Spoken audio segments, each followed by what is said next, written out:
नमस्कार शेतकरी बंधूंनो, मी सागर Rathod farming life सागर राठोड या युट्यूब चॅनल मध्ये आपल्या सगळ्यांचे सहर्ष स्वागत करतो। तर शेतकरी बंधूंनो, आजचा विषय खूप महत्त्वाचा आहे आपला। आपल्याला मक्याचं 50 ते 55 क्विंटल उत्पन्न घ्यायचं आहे का एकराला? तर मित्रांनो, आपल्याला मक्याचं खत व्यवस्थापन योग्य करणं खूप गरजेचं आहे, तरच आपल्याला मक्याचं चांगलं जे आपल्याला एक्सेप्टेड उत्पन्न मिळेल 50 ते 55 क्विंटल मित्रांनो एकराला। तर मित्रांनो, मका हे पीक खादाड आहे, याला आपण जेवढे खत देऊ तेवढे त्याला कमीच पडतात। म्हणून मित्रांनो, मक्याला प्रमाणात द्या, पण खत खादाड जरी असलं मित्रांनो तरी त्याला प्रमाणात देणं गरजेचं आहे।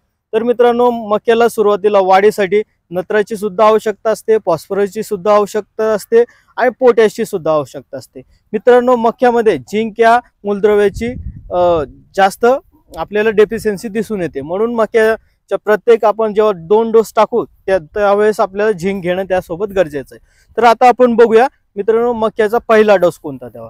तर मित्रांनो, मक्याला आपण पहिला डोस देताना 10-26-26 100 किलो DAP 100 किलो या दोघांपैकी फक्त एकच वापरायचं आहे आपल्याला, आणि त्यासोबत urea 50 kilo, potash 50 kilo, zinc sulphate त्यासोबत 5 ते 10 किलो आणि मायक्रोन्यूट्रिएंटचं किट येतं मित्रांनो मार्केटमध्ये, त्याचं जे प्रमाण असेल जवळपास 100 किलो 25 किलो एकराला आपण देऊ शकतो मित्रांनो। हा जो डोस तुम्हाला पहिला डोस सांगितला मित्रांनो, तो कधी द्यायचा आहे मित्रांनो? बघा, मक्यामध्ये आपण एक तर पेरणी करताना देऊ शकतो किंवा मकाला लावल्यानंतर 20 ते 25 दिवसांनी आपण पहिला डोस देऊ शकतो, किंवा 15 दिवसानंतर कधी आपण डोस देऊ शकतो ऍडजस्टमेंटनुसार मित्रांनो। आपल्याला बघा, मका आपल्या महाराष्ट्रात किंवा भारतात 2 पद्धतीने लावले जातात, एक तर ट्रॅक्टरच्या साहाय्याने किंवा मजूर लावून टोपण पद्धतीने मित्रांनो।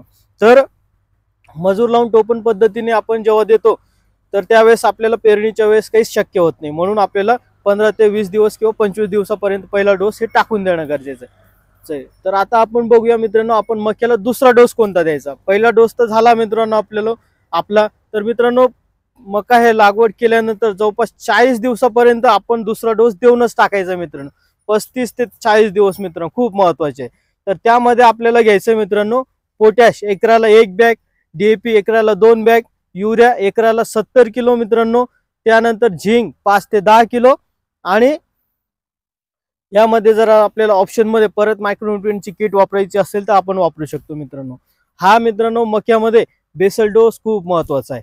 तर आपण आजच्या व्हिडिओमध्ये पहिला आणि दुसरा या दोघी बेसल डोसची माहिती घेतली मित्रांनो।